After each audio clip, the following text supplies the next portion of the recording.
ಇತ್ತೀಚಿನ ಸಂಚಿಕೆಗಳನ್ನು ಜಾಹೀರಾತಿನ ಕಿರಿಕಿರಿ ಇಲ್ಲದೆ ನೋಡಿ.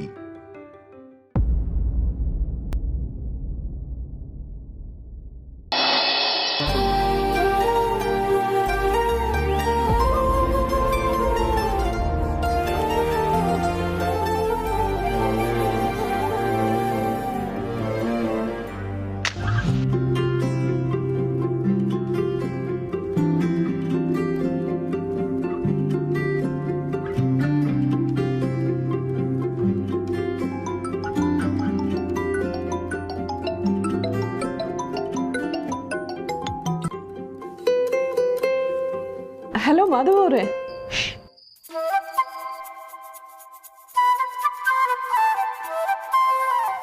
ಈಗ ನೋಡಿ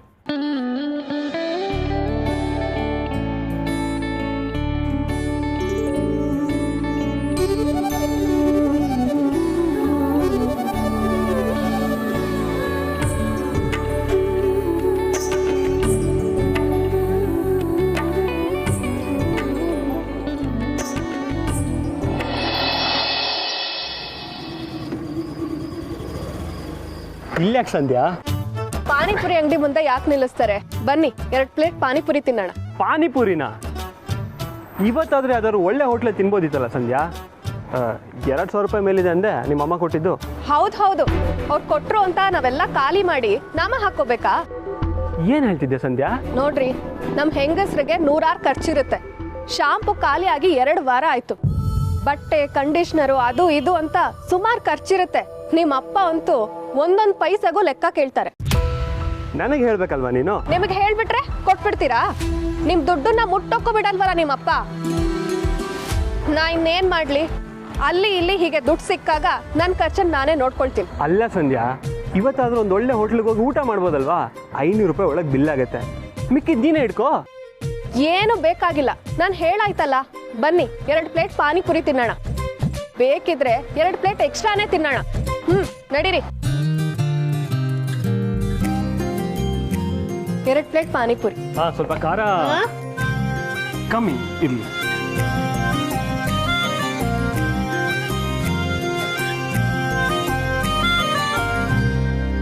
ಸಂಧ್ಯಾ, ಹ್ಯಾಪಿ ವ್ಯಾಲೆಂಟೈನ್ಸ್ ಡೇ. ಇದಕ್ಕೇನು ಕಡಿಮೆ ಇಲ್ಲ. Same to you.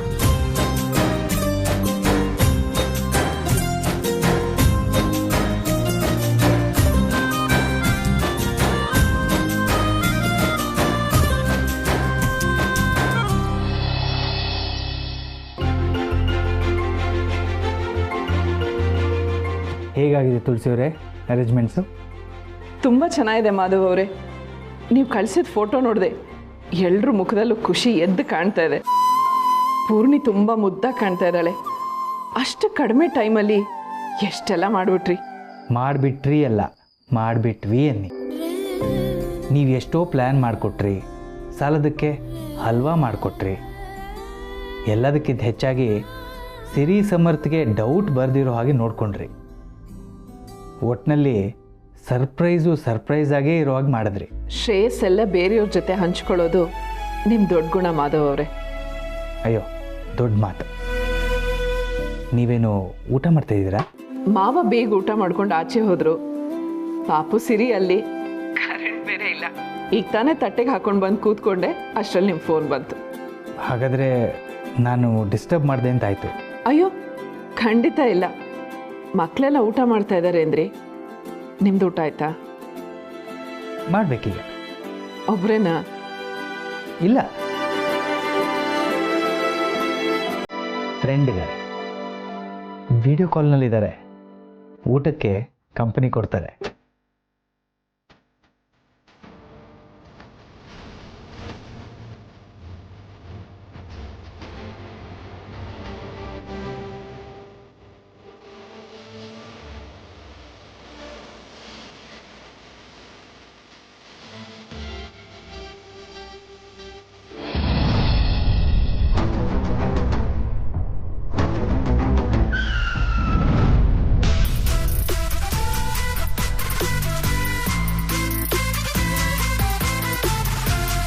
Hi honey. Hi. Doubt ಇತ್ತು ನನಗೆ. ವ್ಯಾಲೆಂಟೈನ್ಸ್ ಡೇ ಬೇರೆ, ನೀ ಹಾಗೆ ಮನೆಯಿಂದ ರೆಸ್ಲೆಸ್ ಆಗಿ ಹೊರಟಾಗ್ಲೇ ನಾನು ಅನ್ಕೊಂಡೆ ಇದ್ದೇ ಆಗಿರುತ್ತೆ ಅಂತ. ಸಿಕ್ಕಾಕೊಂಡೆ ನೀನು. ನನ್ನ ಕಾರ್ ಹತ್ತು. ನನ್ನ ಕಾರ್ ಇದೆಯಲ್ಲ. ನಿನ್ನ ಕಾರ್ ಅಲ್ಲೇ ಇರಲಿ, ನನ್ನ ಕಾರ್ ಹತ್ತು. But why deeps? ಈ ಹುಡುಗಿ ಕಂಡ್ರೆ ಮಾಮಗೆ ಬೇರೆ ಆಗಲ್ಲ. ನೀನು ಇಷ್ಟೊತ್ತಲ್ಲಿ ಇವಳನ್ನ ಮೀಟ್ ಮಾಡಕ್ ಬಂದಿದ್ಯಾ ಅಂತ ಗೊತ್ತಾದ್ರೆ ಮಾಮ್ ಸರಿಯಾಗಿ ಕ್ಲಾಸ್ ತಗೋತಾಳೆ. ಮಾಡ್ತೀನಿ. I am your girl friend. ನಾನು ಹೇಳ್ದಷ್ಟು ಮಾಡು.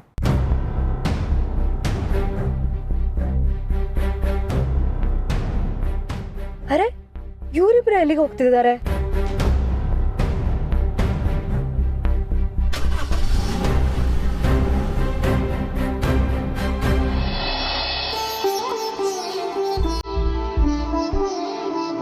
ಚೆನ್ನಾಗಿತ್ತಲ್ಲ?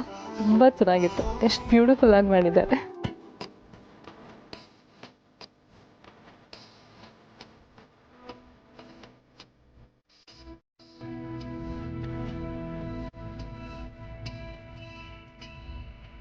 ಇಟ್ ವಾಸ್ ಅನ್ಎಕ್ಸ್ಪೆಕ್ಟೆಡ್ ಅಲ್ವಾ ಸಮರ್? ಹೌದು ಸರ್, ನಿಮ್ಮನ್ನು ಮೀಟ್ ಮಾಡಿ ತುಂಬ ಖುಷಿ ಆಯಿತು. Same here. Siri, ಗಿಫ್ಟಾ?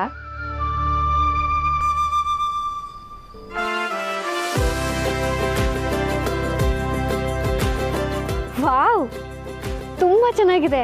So cute. ನಿನಗೇನು ಗಿಫ್ಟ್ ಸಿಕ್ತು ಪೂರ್ಣಿ?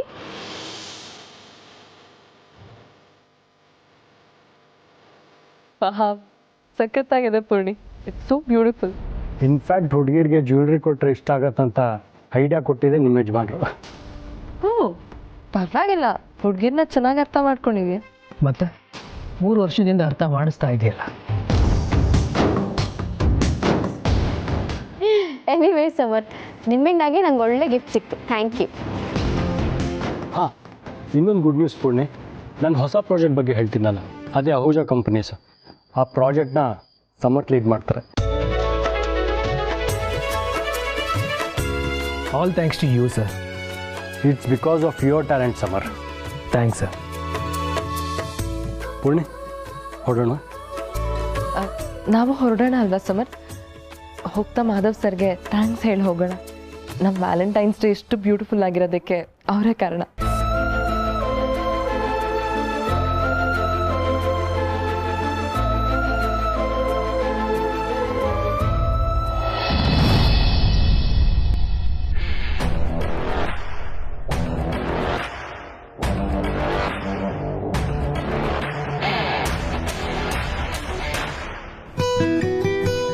ಈ ರಾತ್ರಿ ಇಲ್ಲಿ ಕರ್ಕೊಂಬಂದಿದ್ದಾಳಲ್ಲ, ಪಕ್ಕ ಸೈಕೋನೇ ಇವಳು. ನಾವೆಲ್ಲಿದ್ದೀವಿ ಅಂತ ನೆನಪಿದೆಯಾ ಹಾನಿ? ನಾವು ಫಸ್ಟ್ ಡೇ ಮೀಟ್ ಮಾಡಿದ್ವಲ್ಲ, ಬೆಳಿಗ್ಗೆ ಎಲ್ಲ ಮಾಲ್ ಸುತ್ತಾಡಿ ರಾತ್ರಿ ಇದೇ ಜಾಗದಲ್ಲಿ ಬಂದು ನಿಂತಿದ್ವಿ. ಇನ್ಫ್ಯಾಕ್ಟ್ ಇಲ್ಲಿಂದ ಬ್ಯಾಂಗ್ಳೂರ್ ತುಂಬ ಚೆನ್ನಾಗಿ ಕಾಣುತ್ತೆ ಅಂತ ನೀನು ಇಲ್ಲಿ ಕರ್ಕೊಂಡು ಬಂದಿದ್ದೆ. ನೆನಪಿದೆಯಾ? Yeah, I remember. You have to. ಅಲ್ಲಿಂದ ಇಲ್ಲಿಗೆ we have come a long way Abhi. Yeah Deeps, I am sorry. ನಿನಗೆ ಕೊಡಬೇಕಾಗಿರೋ ಟೈಮ್ ಸ್ಪೇಸ್ ನನ್ನ ಕೈಲಿ ಕೊಡೋಕ್ಕಾಗ್ತಿಲ್ಲ. ಹಾಗಂತ ನಾನು ನಿನ್ನ ಅವಾಯ್ಡ್ ಮಾಡ್ತಾಯಿದ್ದೀನಿ ಅಂತಲ್ಲ, but you are avoiding me ಅಬಿ. ನೀನು ಮೊದಲಿನ ಥರ ಇಲ್ಲ ಈಗ. ಬಿಸ್ನೆಸ್ ನೋಡ್ಕೊಳ್ಳೋಕ್ಕೆ ಶುರು ಮಾಡಿದೆ ಅಂತ ನನ್ನ ಕಂಪ್ಲೀಟಾಗಿ ಮರ್ತ್ಬಿಟ್ಟಿದ್ಯಾ ನೀನು. ನೋ ಡೀಪ್ಸ್, ನಮ್ಮ ವಿಚಾರ ಆಗಲೇ ಮನೆಯವರು ಕೆಲವ್ರಿಗೆ ಗೊತ್ತಾಗಿದೆ. ಸೊ ವಿಚಾರ ತುಂಬಾ ಸೀರಿಯಸ್ ಆಗಿದೆ. ಪ್ರೋಸೆಸ್ ಮಾಡೋದಕ್ಕೆ ತುಂಬಾ ಕಷ್ಟ ಆಗ್ತಿದೆ. ಕಷ್ಟ?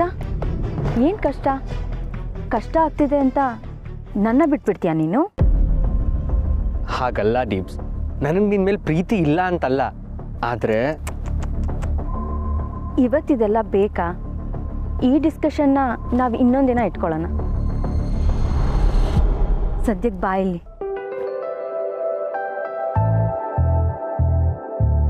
ಕಮಾನ್ ಅಬಿ.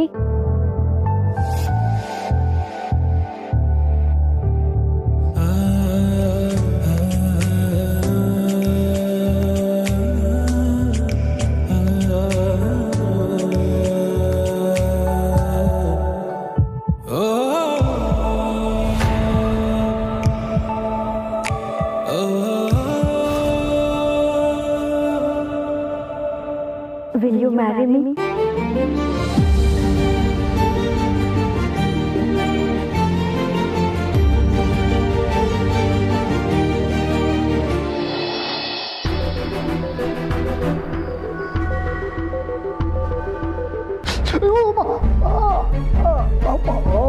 ಅಯ್ಯೋ ಮಾವ,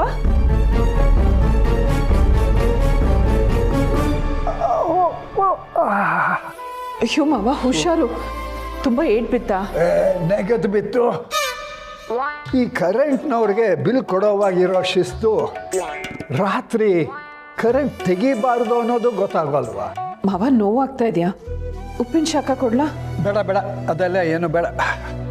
ಈ ಸೋಫಾಗೂ ನನ್ನ ಆಟ ಆಡ್ಸೋ ಬುದ್ಧಿ ಅನ್ಸುತ್ತೆ. ಯಾಕೆ ಮಾವ ಒಂಥರ ಇದ್ದೀರಾ? ಹೋದ ಕೆಲಸ ಆಯ್ತಾ? ಮೆತ್ಕೆ ಕೆಲಸ ಅಂತೂ ಆಯಿತು, ಆದರೆ ನಾನು ಅನ್ಕೊಂಡ ಹಾಗೆ ಆಗಲಿಲ್ಲ. ಒಂದು ಗತಿ ಅಂತೂ ಆಯಿತು. ಬೇಗ ಊಟ ಮಾಡಿ ಹೋಗಿದ್ರಿ, ಹಶ್ವಾಗ್ತಾ ಇದೆಯಾ? ಹಣ್ಣೇನಾದರೂ ಕೊಡ್ಲಾ? ಏನು ಬೇಡ, ಸುಸ್ತಾಗಿದೆ. ಹೋಗಿ ಮಲ್ಕೊಂಡ್ರೆ ನಿದ್ದೆ ಬರುತ್ತೆ. ನೀನು ಹೋಗಿ ಮಲ್ಕೋ. ಆಮೇಲೆ ಆ ಗೀಸರ್ ರಿಪೇರಿ ಮಾಡೋನಿಗೆ ಫೋನ್ ಮಾಡಿದ್ದೆ. ನಾಳೆ ಬಂದು ರಿಪೇರಿ ಮಾಡ್ತಾನಂತೆ. ನಾವು ವಾಕ್ ಹೋದಾಗ ಅವನೇನಾದರೂ ಬಂದರೆ ರಿಪೇರಿ ಮಾಡಿಸಿ ಹಣ ಕೊಟ್ಬಿಡು, ಏನೋ? ಈಗ ನಮ್ಮ ಹತ್ರ ಊಟ ಮಾಡೋಕ್ಕೂ ದುಡ್ಡಿಲ್ಲ ಅಮ್ಮ, ನೀನೇ ನಮಗೆ ದುಡ್ಡು ಕೊಡಬೇಕು.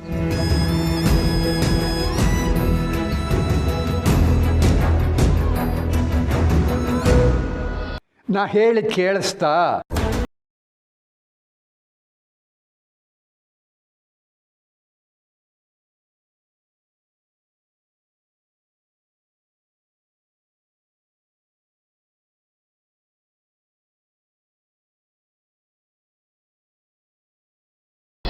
ಕಂಗ್ರಾಟ್ಸ್ ಗೋಬೆ, ಅಂತೂ ಒಂದು ಒಳ್ಳೆ ಪ್ರಾಜೆಕ್ಟ್ ಸಿಕ್ತು.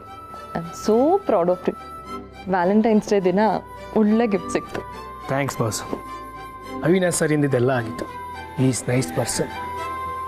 Thank you Madhav sir. ಊಟ ಅಂತೂ ಸಖತ್ತಾಗಿತ್ತು. ಅರೇಂಜ್ಮೆಂಟ್ಸ್ ಎಲ್ಲ ಅಲ್ಟಿಮೇಟ್ ಮಾಧವ್ ಸರ್. ನಮ್ಮ ವ್ಯಾಲೆಂಟೈನ್ಸ್ ಡೇ ಇಷ್ಟೊಂದು ಬ್ಯೂಟಿಫುಲ್ ಆಗಿರುತ್ತೆ ಅಂತ ನಾವು ಇಮ್ಯಾಜಿನ್ ಕೂಡ ಮಾಡ್ಕೊಂಡಿರಲಿಲ್ಲ. ಥ್ಯಾಂಕ್ಸ್ ನನಗಲ್ಲ, ನನಗಿಂತ ಹೆಚ್ಚಾಗಿ ನಿಮ್ಮ ಅಮ್ಮನಿಗೆ ಹೇಳಿ. ನೀವಿಬ್ಬರು ಇವತ್ತು ಒಂದಷ್ಟು ಸಮಯ ಒಟ್ಟಿಗೆ ಕಳಿಬೇಕು ಅನ್ನೋದು ಅವ್ರ ಆಸೆ ಆಗಿತ್ತು. ಅವ್ರ ಆಸೆ ಈಡೇರೋದಕ್ಕೆ ನಮ್ಮ ಕೆಫೆ ದಾರಿ ಆಯ್ತಷ್ಟೇ. Thank you sir. ಅಮ್ಮಂಗೆ ಮನೆಗೆ ಹೋಗಿ ಥ್ಯಾಂಕ್ಸ್ ಹೇಳ್ತೀವಿ. ನಾವಿಬ್ಬರು ನಮ್ಮದೇ ತಲೆ ಬಿಸಿ ಕೆಲಸ ಅಂತ ಅಂದ್ಕೊಂಡು ಬ್ಯುಸಿಯಾಗಿ ನಮಗೆ ಅಂತ ಒಂದಷ್ಟು ಟೈಮ್ ಸ್ಪೆಂಡ್ ಮಾಡೋಕ್ಕಾಗಿರಲಿಲ್ಲ. ಈಗ ನೀವು ಅಮ್ಮ ಅದಕ್ಕೆ ಅವಕಾಶ ಮಾಡಿಕೊಟ್ರಿ. Thank you. It's really my pleasure. Good night. Good night sir. Good night.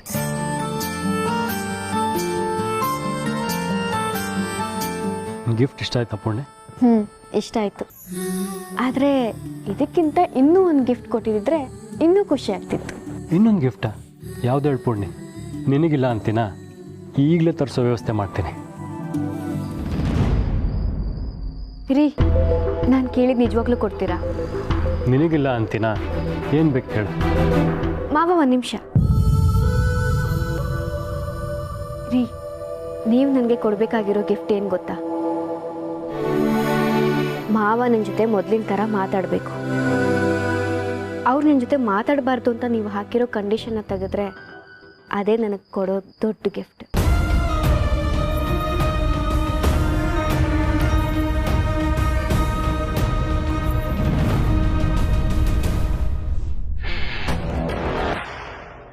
My god, ಹುಡುಗರು ಈ ಥರ ಪ್ರಪೋಸ್ ಮಾಡೋದು ನೋಡಿದ್ದೀನಿ. ಎಷ್ಟು ಧೈರ್ಯ ಇವಳಿಗೆ. ಅವತ್ತು ಮಾಮು ರಿಜೆಕ್ಟ್ ಮಾಡಿದ್ಲು, ಸೊ ಅಣ್ಣ ಅಕ್ಸೆಪ್ಟ್ ಮಾಡ್ಕೊಳ್ಳೋ ಚಾನ್ಸೇ ಇಲ್ಲ. Reject for sure. ಏನಿದು ದೀಪ್ಸ್? ಮೇಲೆ ಕೇಳು. ನೀನು ಎಸ್ ಆರ್ ನೋ ಹೇಳೋವರೆಗೂ ನನ್ನ ಮೇಲೆ ಕೆದ್ದೇಳಲ್ಲ. ಹೇಳು, will you marry me?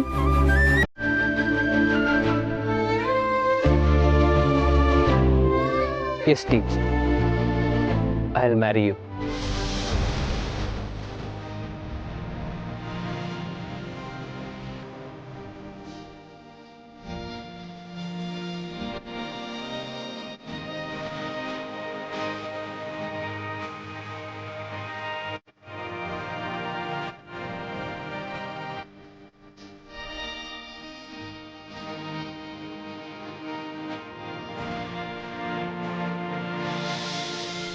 Love you, honey. Me too, Deeps.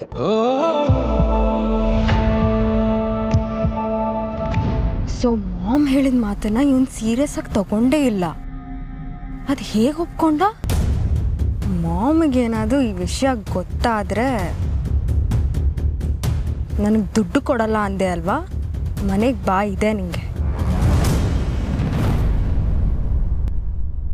ರೀ, ಯಾಕೆ ಸುಮ್ಮನೆ ಆದ್ರೆ? ನಿಮಗೆ ನಾನು ಖುಷಿಯಾಗಿರ್ಬೇಕು ಅಲ್ವಾ? ಮಾವನ ಜೊತೆ ಮಾತಾಡ್ತಿದ್ರೆ ನಾನು ಎಷ್ಟು ಖುಷಿಯಾಗಿರ್ತೀನಿ.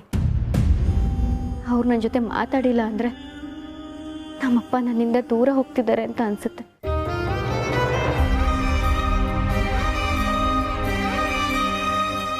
ರೀ, Your wish. Whatever makes you happy.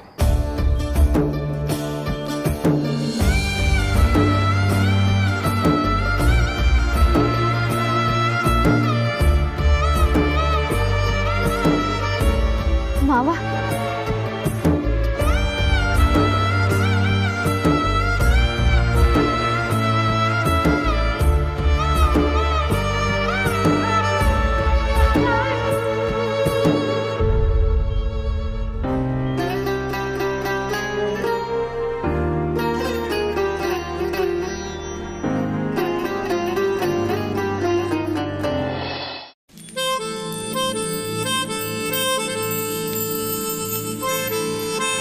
ಪಾಪು ಪುಟ್ಟ.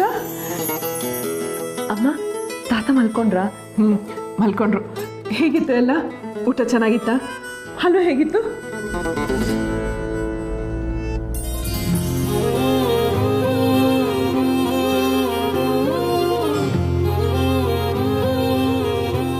ಅಮ್ಮ, ನಾವಿಬ್ರು ಕನಸಲ್ಲೂ ಇದನ್ನೆಲ್ಲ ಕಲ್ಪನೆ ಮಾಡ್ಕೊಂಡಿರ್ಲಿಲ್ಲ ಅಮ್ಮ. ಅಂತ ಸರ್ಪ್ರೈಸ್ ಕೊಟ್ರಿ. ತುಂಬ ಥ್ಯಾಂಕ್ಸ್ ಅಮ್ಮ. ಅರೇಂಜ್ಮೆಂಟ್ ಸಖತ್ತಾಗಿತ್ತು, ಊಟನೂ ಚೆನ್ನಾಗಿತ್ತು. ಎಲ್ಲಕ್ಕಿಂತ ನೀವು ಪ್ರೀತಿಯಿಂದ ಮಾಡಿದ ಹಲ್ವಾ ಸೂಪರ್ ಆಗಿತ್ತಮ್ಮ.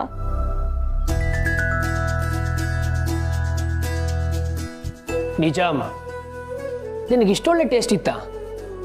ಏಯ್, ಯಾಕೋ ಹಾಗೆ ಹೇಳ್ತೀಯ? ಅಮ್ಮನ ಟೇಸ್ಟು ಚೆನ್ನಾಗೇ ಇದೆ, ಆದರೆ ಅದು ನಿನಗಿವತ್ತು ಗೊತ್ತಾಯ್ತಷ್ಟೆ. ನಿಜ ಹೇಳಮ್ಮ, ನಮ್ಮಿಷ್ಟು ವರ್ಷದ ವ್ಯಾಲೆಂಟೈನ್ಸ್ ಡೇನಲ್ಲಿ ಇದು ದಿ ಬೆಸ್ಟ್. ಎಲ್ಲ ಮಾಧವ್ ಅವ್ರು ಪ್ಲ್ಯಾನ್ ಮಾಡಿದ್ದು. ನಾನು ಹಲ್ವಾ ಮಾಡೋದೊಂದು ಬಿಟ್ಟರೆ ಬೇರೆ ಏನೂ ಮಾಡಲಿಲ್ಲ.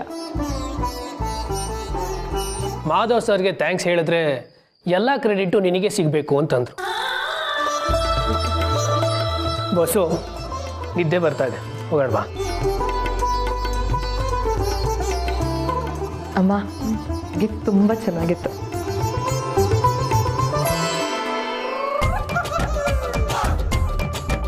ನಾನು ಸರಿಗೆ ಸುಳ್ಳು ಹೇಳಲ್ಲಮ್ಮ.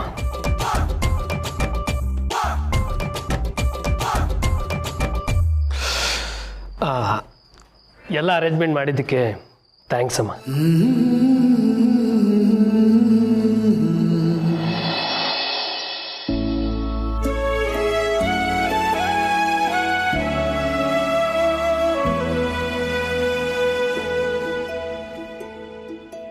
ನೀನು ಯಾಕೆ ಹಾಲು ತರೋಕೋದೆ? ಹೊರಗಡೆ ಓಡಾಡಿ ಸುಸ್ತಾಗಿರ್ತೀಯ ಅಂತೆಲ್ಲ ಹೇಳೇ ಇಲ್ವಲ್ಲ ಮಾವ. ನಿಮ್ಮ ಮಗ ನನ್ನ ಜೊತೆ ಮಾತಾಡೋದಕ್ಕೆ ಪರ್ಮಿಷನ್ ಕೊಟ್ಟಾಗಿದೆ, ಮರ್ತ್ಬಿಟ್ರಾ? ನೋಡು, ಇಷ್ಟು ದಿನ ಈ ತುಂಟಾಟನೆಲ್ಲ ಮಿಸ್ ಮಾಡ್ಕೊಳ್ತಿದ್ದೆ. ಮಿಸ್ ಮಾಡ್ಕೊಳ್ಳಿ ಅಂತ ಅಂದಿದ್ಯಾರು? ನಿಮ್ಮ ಮಗ ಮಾತಾಡಬೇಡ ಅಂದ್ರಂತೆ, ನೀವು ಅದಕ್ಕೆ ಒಪ್ಕೊಂಡ್ಬಿಟ್ರಿ. ನನ್ನ ಮಗಳ ಹತ್ರ ಮಾತಾಡ್ತೀನಿ ಅಂತ ಹಠ ಹಿಡಿಬೇಕಿತ್ತು. ಮಗ ಅಲ್ವಾ, ಇಲ್ಲ ಅನ್ನೋದಕ್ಕೆ ಮನಸ್ಸಾಗಲಿಲ್ಲ. ನಿಮ್ಮ ಮುಖ ತೋರಿಸ್ಬೇಡಿ ಅಂದವನು ಮನೆಗೆ ಬಂದಿರ್ತೀನಿ ಅಂದಾಗ ಸುಮ್ಮನಾದ್ನಲ್ಲ, ಮನಸ್ಸಿಗೆ ತುಂಬಾ ಸಮಾಧಾನ ಆಯಿತು. ನಿನ್ನ ಹತ್ರ ಮಾತಾಡದೇ ಇರೋದು ನನಗೆ ಸುಲಭ ಆಗಲಿಲ್ಲ ಪೂರ್ಣಿ. ಯಾಕೆಂದರೆ ಈ ಮನೇಲಿ ಜಾಸ್ತಿ ಮಾತಾಡೋದು ನಾನು ನಿನ್ನ ಹತ್ರನೇ. ಆದರೆ ಕೊನೆ ಪಕ್ಷ ನಿನ್ನ ಮುಂದೆ ಇದ್ದು ನಿನಗೆ ಕಾಳಜಿ ತೋರಿಸೋ ಅವಕಾಶ ಸಿಗ್ತಲ್ಲ ಅಂತ ಸಮಾಧಾನ ಆಯಿತು. ನಿಜ ಮಾವ, ನೀವು ಮನೇಲಿ ಇಲ್ದಾಗ ನನಗಂತೂ ನಗೋದೆ ಮರ್ತೋಗಿತ್ತು. ಒಂದು ಕಡೆ ಮಗು ಇಲ್ಲ ಅನ್ನೋ ನೋವು, ಇನ್ನೊಂದು ಕಡೆ ನೀವು ಮನೇಲಿ ಇಲ್ವಲ್ಲ ಅನ್ನೋ ಸಂಕಟ, ಆಮೇಲೆ ಇನ್ನೇನು ನೀವು ಮನೆಗೆ ಬಂದ್ರಲ್ಲ ಅನ್ನೋ ಖುಷಿ ಪಡೋ ಹೊತ್ತಿಗೆ ನೀವು ನನ್ನ ಜೊತೆ ಮಾತಾಡಬಾರ್ದು ಅನ್ನೋ ಕಂಡೀಷನ್. ಕ್ಷಮಿಸು ಮಗಳೇ, ನಾನು ನಿನಗೆ ತುಂಬ ನೋವು ಕೊಟ್ಟೆ ಅನಿಸುತ್ತೆ. ನೀವು ಕ್ಷಮೆ ಎಲ್ಲ ಕೇಳಬಾರ್ದು ಮಾವ. ಅವಿ ನೀವು ಈ ಮನೇಲಿ ಇರೋದಕ್ಕೆ ಒಪ್ಕೊಂಡಿದ್ದು ನೀವು ನನ್ನ ಜೊತೆ ಮಾತಾಡೋದಕ್ಕೆ ಒಪ್ಕೊಂಡಿದ್ದು ಇದೆಲ್ಲ ನನ್ನ ಸಮಾಧಾನಕ್ಕೆ ಇರ್ಬೋದು. ಆದರೆ ಎಲ್ಲೋ ಒಂದು ಕಡೆ ಅವ್ರ ಮನಸ್ಸಲ್ಲೂ ನಿಮ್ಮ ಬಗ್ಗೆ ಪ್ರೀತಿ ಇದೆ ಅನ್ನೋದಕ್ಕೆ ಇದೆಲ್ಲ ಸಾಕ್ಷಿ. ನಿಮ್ಮ ಮೇಲಿನ ಕೋಪ ಆ ಪ್ರೀತಿನ ಮರೆ ಮಾಡಿಸ್ತಿದೆ ಅಷ್ಟೇ. ಇವತ್ತು ನೀವು ನನ್ನ ಜೊತೆ ಮಾತಾಡೋದಕ್ಕೆ ಒಪ್ಕೊಂಡಾಗೆ ಮುಂದೊಂದಿನ ನೀವಿಬ್ರು ಪ್ರೀತಿಯಿಂದ ಮಾತಾಡೋ ದಿನನೂ ಬಂದೇ ಬರುತ್ತೆ ಮಾವ.